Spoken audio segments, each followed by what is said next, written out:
Hey guys, welcome to my very first story time on this channel. I have shared some things, but this is the first time I'm going to be doing a story time. I wanted to originally call this series Nails and Tales and do my nails while telling a tale. But there are two channels that I did find. There could be more, but two. That's Talia's Nails and Tales and Dee's Nails and Tales, I think it's called. Those two channels don't have a series called Nails and Tales, but I reached out to them because I was like, oh, you know, they thought of that combo before me, so I didn't want to start a series and use that like phrase unless it was like cool with them. I haven't heard back from them, so this is just a story. Now, I have to backtrack a bit for this to make any type of sense to you guys. This story is 100% true. This is not exaggerated. It needs no embellishing. And it's my encounter with a psychic. So off the bat, I have to say that like one of my guilty pleasures is watching psychic fail videos. I'm not like a huge believer in psychics or things like that. And I didn't really expect much, you know. Now, I've had palm readings done that were like complete bullshit, and I did see a psychic one other time whenever I was like younger, and that was complete bullshit too. So, I have something here I have to show you that goes along with the story. So, I'm 21 years old. My boyfriend and I are like on a break. Basically, I found out that he was lying to me, staying at other girls' houses, having women, like other girls that were his friends, most likely, but if you're lying about hanging out with somebody, I feel like then you have something to hide. So at this point, we're like on a break. I'm kind of in limbo whether or not we should stay together. Then he wants to get back together, you know, pretend like he's going to give a shit, I guess. Like guys sometimes do when you put your foot down, and then they're like really sweet for like a week. But during that period of time, it was about a month or two, I was working at Pool City in the office, which was connected to a warehouse. There I met a guy named Mike. I didn't know this at the time, but I had heard his name before because his nickname was Pud. But I had never met him, but we like had friends sort of like in the same circles, but we had never met. As soon as he came into the office, there was like electricity. Like we just, like a soulmate is how I could describe it.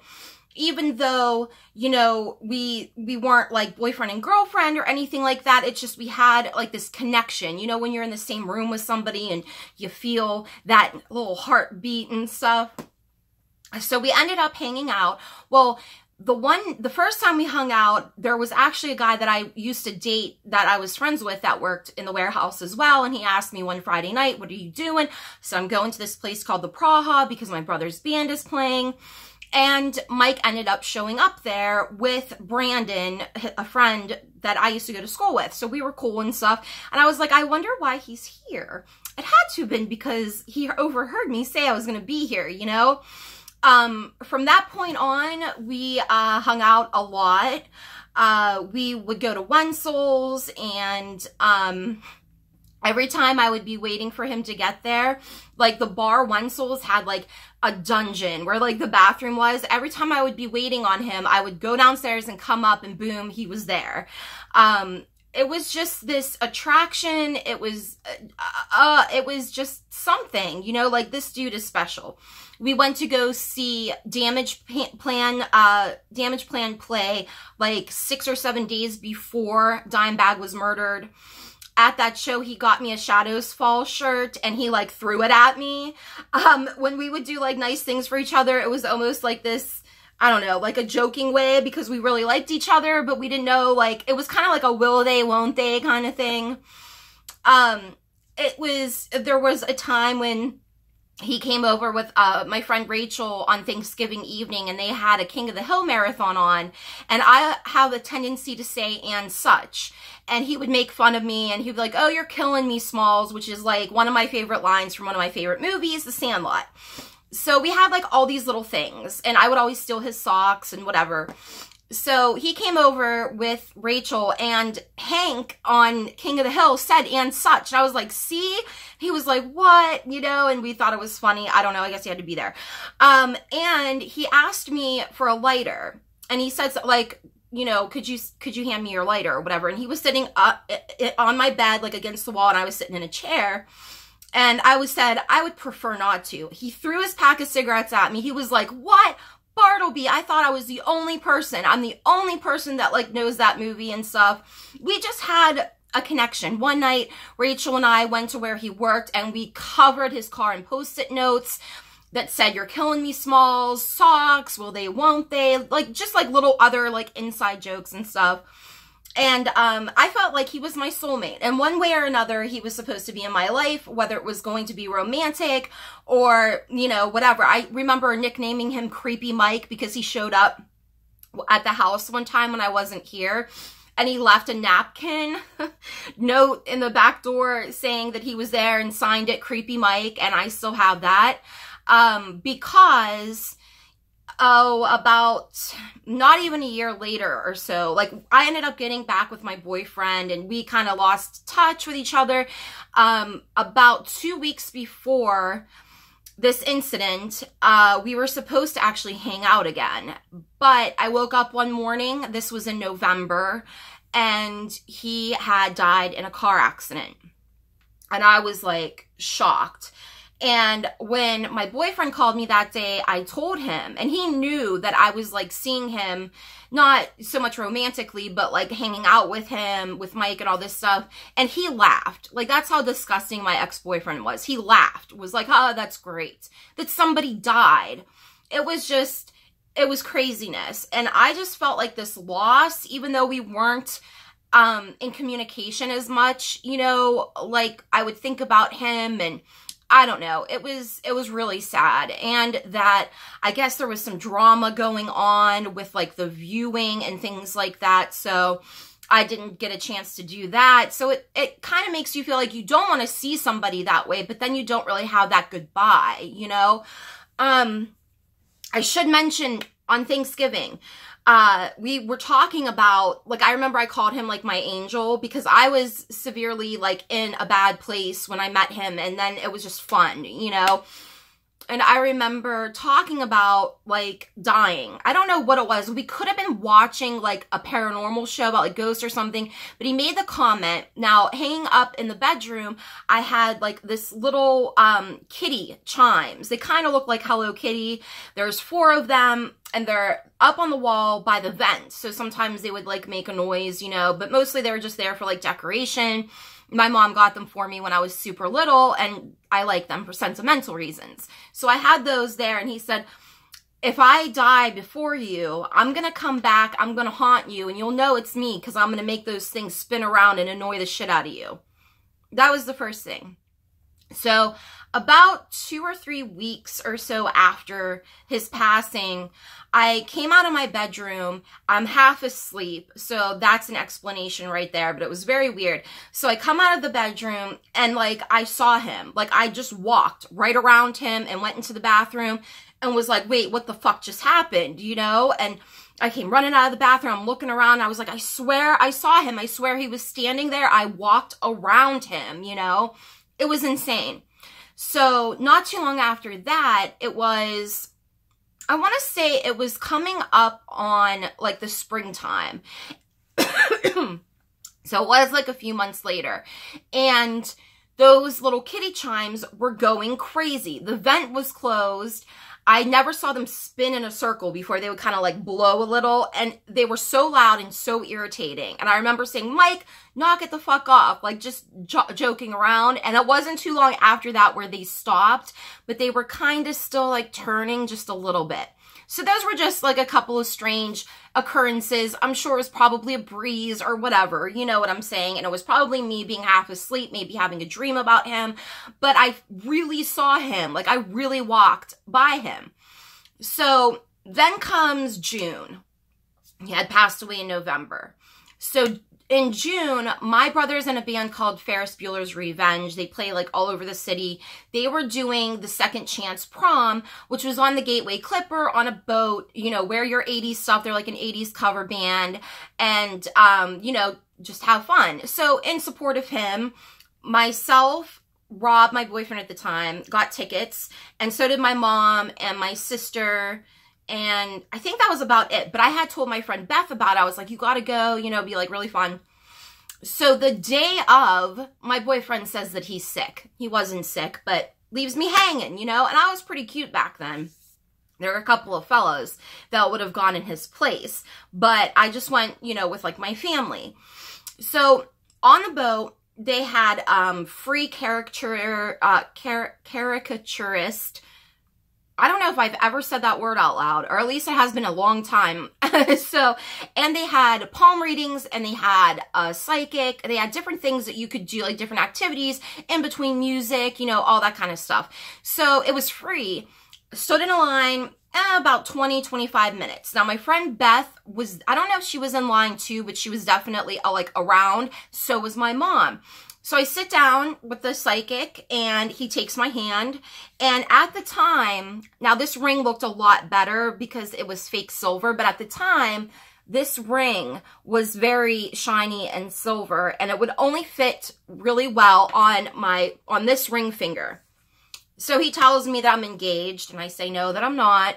He says, you're not? And I said, no, because I'm sure he saw the ring. And he said, well, you're having some issues in your relationship right now. And I said, yes. And he said, you're going to continue to stay with this person, even though you shouldn't. I'm like, okay. Which you could say that about anything, because relationships always have ups and downs. So then he told me to hold these 3 dice in my hand, think of a question, and then roll them. So my question that I was thinking of, was Mike really there when I saw him? Like, or how, you know, how is he? Like, is he still around me? So he says to me, you had a friend that you would consider a soulmate that passed away in a car accident. Nice. You know, I was like, okay. And he said, you always wonder if he's around you, and he is. I'm sorry, he didn't say car accident, he said accident. And you always wonder if he's around you, and he is. There was one time when you saw him, but you thought that you didn't, but you really did see him. He's been watching over you. He said, there's something in a room that makes noise, that spins around, and he makes it make that noise, if that makes any sense to you. The chimes, you know, and I didn't say that out loud, but I'm like, okay. And he said, I think his name begins with a P. So I'm like, yeah, his name is Mike, but I didn't say that out loud. He said, but it's a nickname, and it's a short nickname. And I said, okay. And he said, and I think that it's Pud, and kind of like laughed. And this is where I lose it. So tears, I'm not like, oh, like crying, but just tears are coming out of my eyes. He says, and people that are standing there in line and everything are like, what is he telling her? Like, oh my God, you know.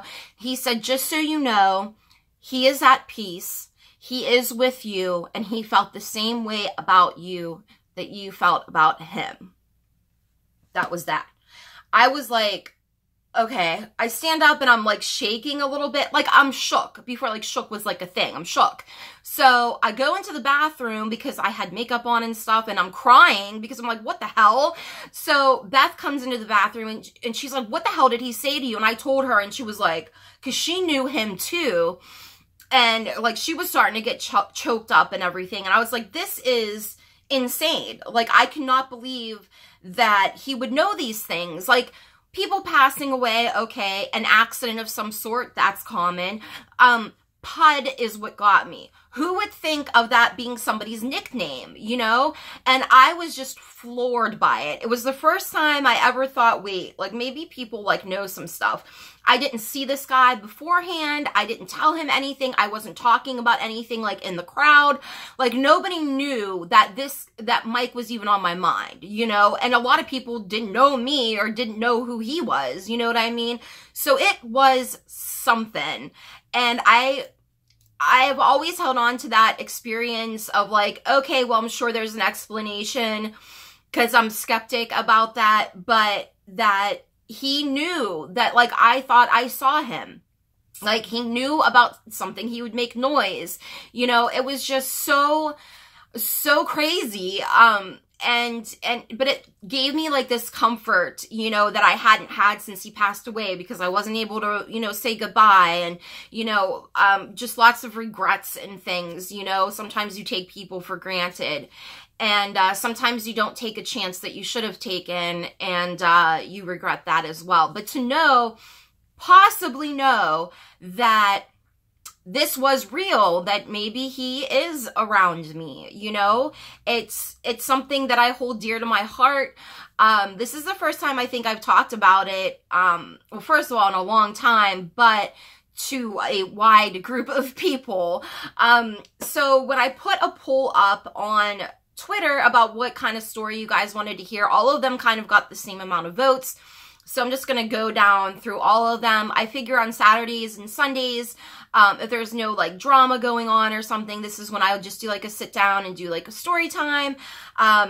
Maybe I'll do a little bit of makeup just so that you're not just staring at my gross face the whole time and you can watch me mess up a look or something. But this is my psychic encounter. So take it for what it is. It did make me feel comforted. I'm still very skeptical. I cannot explain. Like, I'm a logical person, and I'm like trying to figure out how he knew Pud, how he knew that I saw him, how he would know about the chimes, even though he didn't say chimes, but it's like, you know, he's making noise and there's something that's hanging there that is making noise, you know? So it was pretty wild. So that there is my psychic story. I think the next one will probably be about getting married after knowing my husband for 4 months and almost dying on my wedding night and us missing our honeymoon, all of those things. And maybe he'll join me for that story. I don't know. He's so camera shy. I'm like, just be yourself, you know? Like, what the hell? You're still supposed to wax my eyebrows, Bob, wherever he is. So that is it for this story. I hope you guys enjoyed it. Subscribe if you feel like it. Follow me on Twitter if you want to. I'll see you guys next video. Love and hugs. Bye.